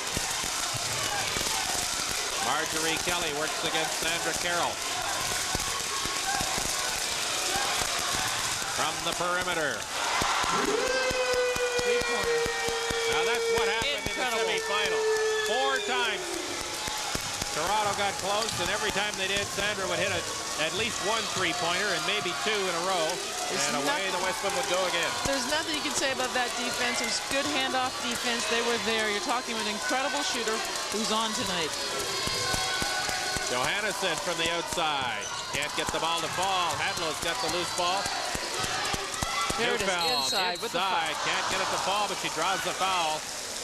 This is Jody Rock. Manitoba has to stop the clock right now, and that's the only way you can do it. Either penetrate. Here it is right here.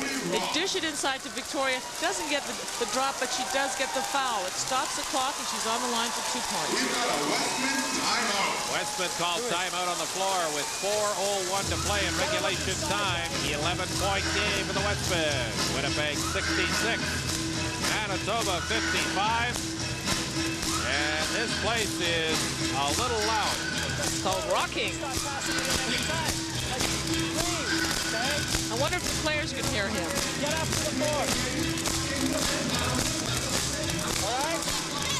Now down here. You gotta pay attention to detail now. It means you gotta get your feet in front of the ball. And everybody else has got to be in lockout position. If you're not helping, you're boxing out. You understand? You can't forget. Forget the emotion in this game right now. You think about what you got to do with your feet, even though you're tired. If you're not helping or checking the ball, you look at your box out. They're coming after you. Talked about moving the feet, talked about playing tough defense.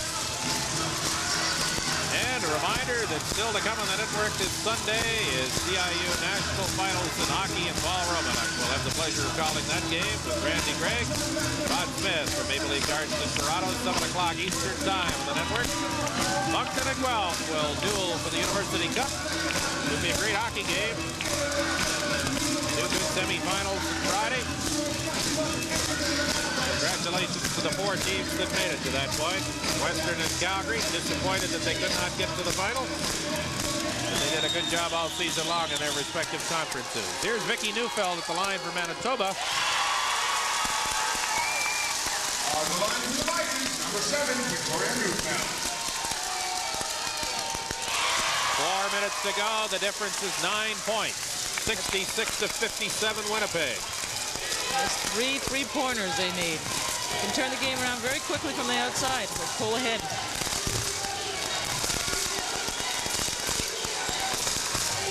Sandra Carroll. Marjorie Kelly, the rookie, against the player of the year.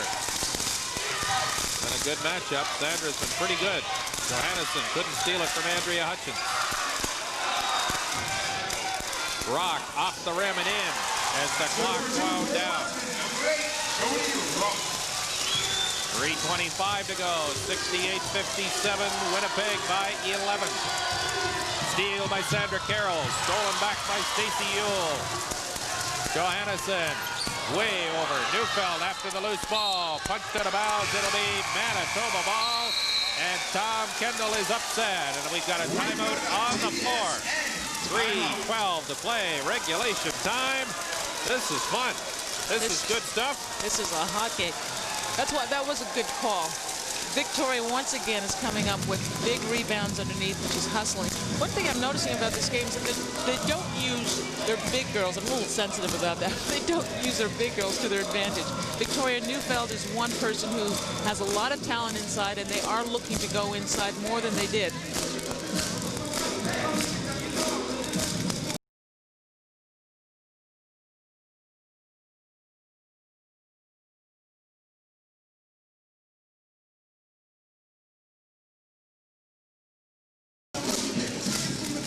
Little too much sound in the building. She's drawing pictures, but we cannot hear what she's saying. Both coaches are mic'd, but one of those days where the ambience completely drowns out the coaches. Well, what she's looking at right now looks like her offense. They only scored 57 points, and they are a high-scoring team. Now, she's working on their play. Let's see, got a close-up of that board. Swinging around the perimeter, looks like, and they're going for the outside shot. Neufeld, of course, has 4 fouls, so that's one of the problems of going inside. Well,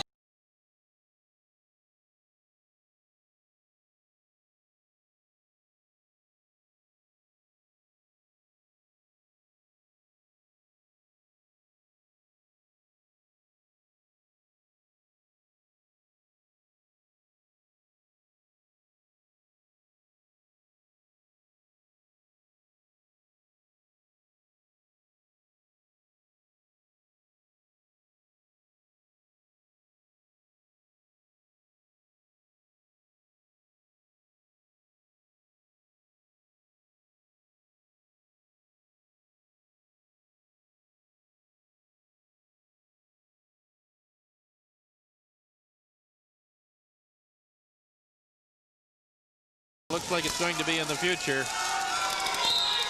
Definitely going to miss that player. She's been wonderful. You know, unfortunately, Sandra's height makes her a tough choice for the national level, so this may very well be close to the end of a very fine career. Well, she's toying with the idea of going to medical school. She's toying with the idea of looking at basketball in Europe. And we'll see what happens. She did play a little bit with the national team last year. Well, she went with the student games team, and the national team itself has Andrea Hutchins. And you might see better players with Sandra Carroll, but you've got the athlete and the height.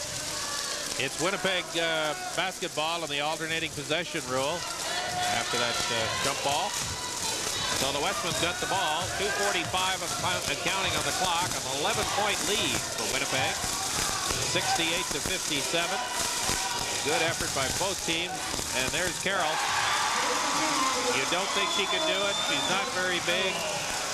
Throw all the rules away when they talk about this lady. There's such poise on the floor. And that's the type of maturity you don't usually see at this level. She's got it all. She throws the ball up. Just get ready to inbound under your own basket. Johansson. Ciau.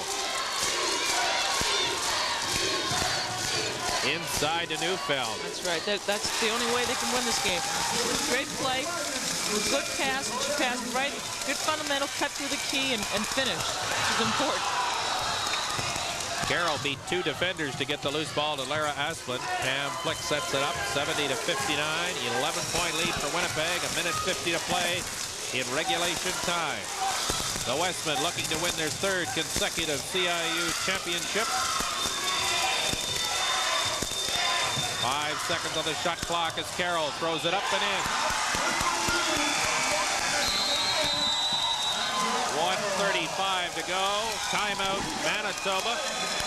Winnipeg 72 and the Bisons 59. The differential is 13. And I don't think Winnipeg's going to surrender this one. No, well, that says it all. She is hot. You haven't seen an eye and an arm like that in a long time. It's really too bad that this is her last year. We won't be able to see her play again. Here's her last hoop, maybe the last hoop in her career. 2 points, Sandra, from way out there. 24 in the game for number 4. Deny the ball, okay? Inside. Tom Kendall. Yeah, exactly. Listen up. Inside. Don't just let her front you like that when the ball's about to foul line. You must fight Tom her is up, after okay? his 3rd consecutive national title. Board. Don't forget. Okay? No you. Don't forget the boards in the middle of the paint. That's what I want you. Don't forget the board, okay? All right, now. They're going to come with everything, okay?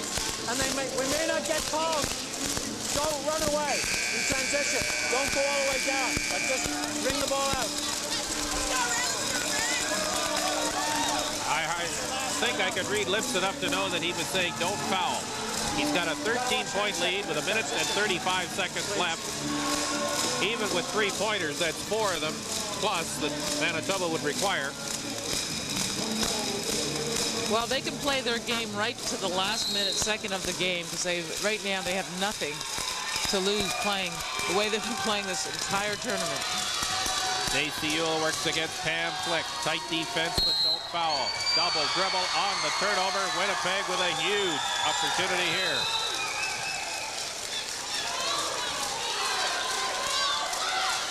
Andrea Hutchins. Manitoba's going to have to foul some people here now to try and get turnovers.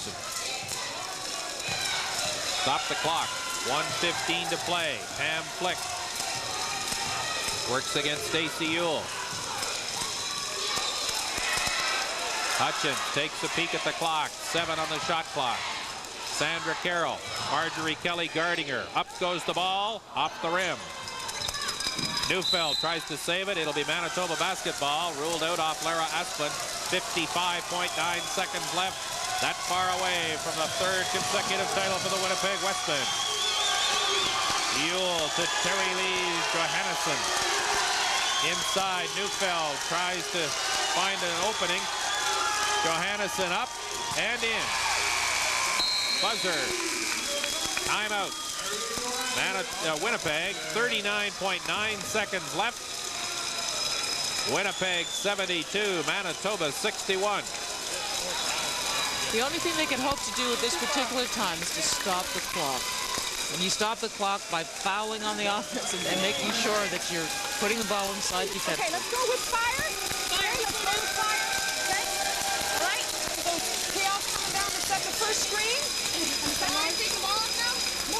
Stacy picks the ball up. You're in the same spot, Ciau. You're right here. You come down and screen, okay? All right, Marjorie's coming out. Yeah, I know it's right, but I don't like it. Okay. Okay, Marjorie's coming here. You look for the three or you penetrate, okay? All right, if we don't have that, then Ciau, you're coming up here. You get off Stacy's screen. You're the next one, okay? You got the three or the penetration and the score, okay? But we're going hard on penetration, all right? After this, okay, after that, then we've got Stacy coming off this screen right here, okay? So just go number two. Okay, what happens if we get the ball inside? Can you back out? No, we score. Okay, come on. It looks like they're going to their offensive strength once more. They're looking to Terry Lee to save the day for them, but I don't think the day is going to be a Westman day today. What's interesting about this Manitoba program, they only have one fifth-year player and two in fourth year, so this is still a very young team, and it's a team that I think we'll hear more from in the not-too-distant future. Very young program, well-coached, good athletes, and more coming. Manitoba can be very proud of its basketball system, and the University of Manitoba can be proud of this particular team, even though this game is just about finished. 21.9 seconds left, and the Westmen lead by 11. So bragging rights in the city of Winnipeg belongs to the downtown school. And the party will be on at the Duckworth Center, I'm sure. Not too many provinces can say they have the #1 and #2 team in the country in the same city.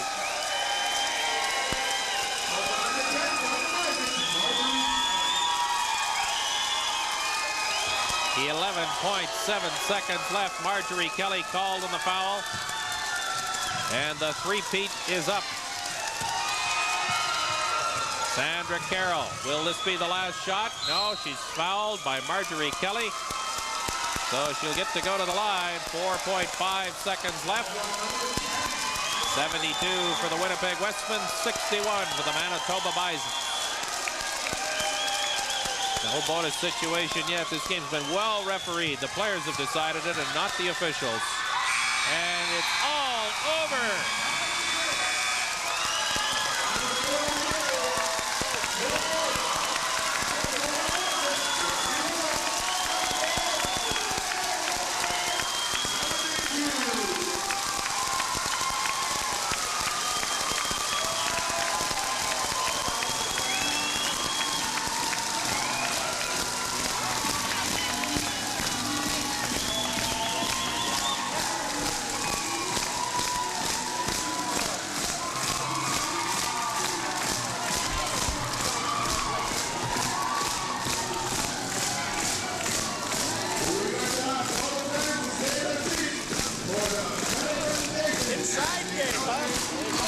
A very proud moment for the University of Winnipeg. The Westmen have won their third consecutive CIU Women's Basketball Championship.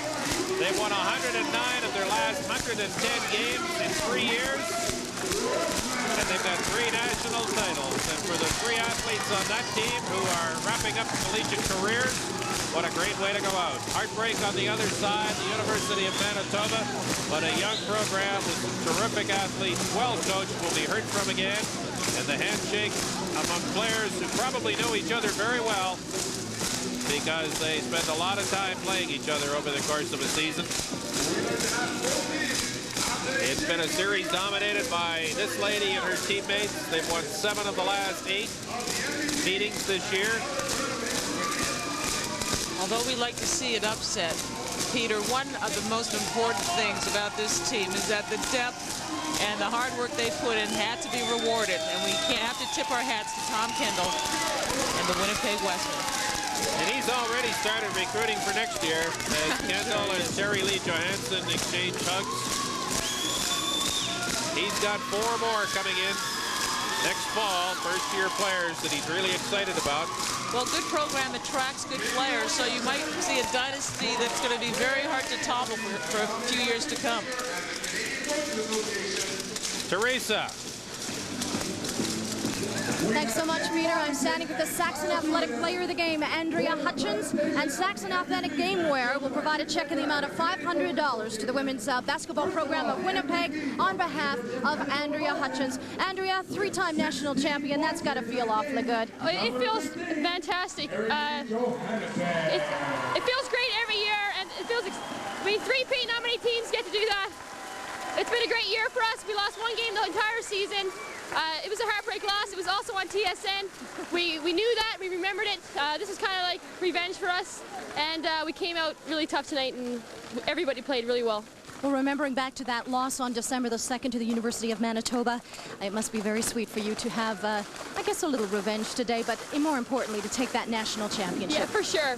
National championship was our goal at the beginning of the year, and we focused on it the whole year through, and we came in here and we attacked every team, and we played really well. Andrew, you must be feeling a few mixed emotions right now because this is your final game as a Winnipeg Westman. How are you feeling right now? Right now, I'm ecstatic that we won. I'm sure in a couple weeks I'll be kind of down, but I'll get back up again. Well, Andrea, congratulations. Andrea Hutchins, our Saxon Athletic Player of the Game. We'll be back with more from Thunder Bay, Ontario. I'm Teresa Hergert. We'll be back with more after this.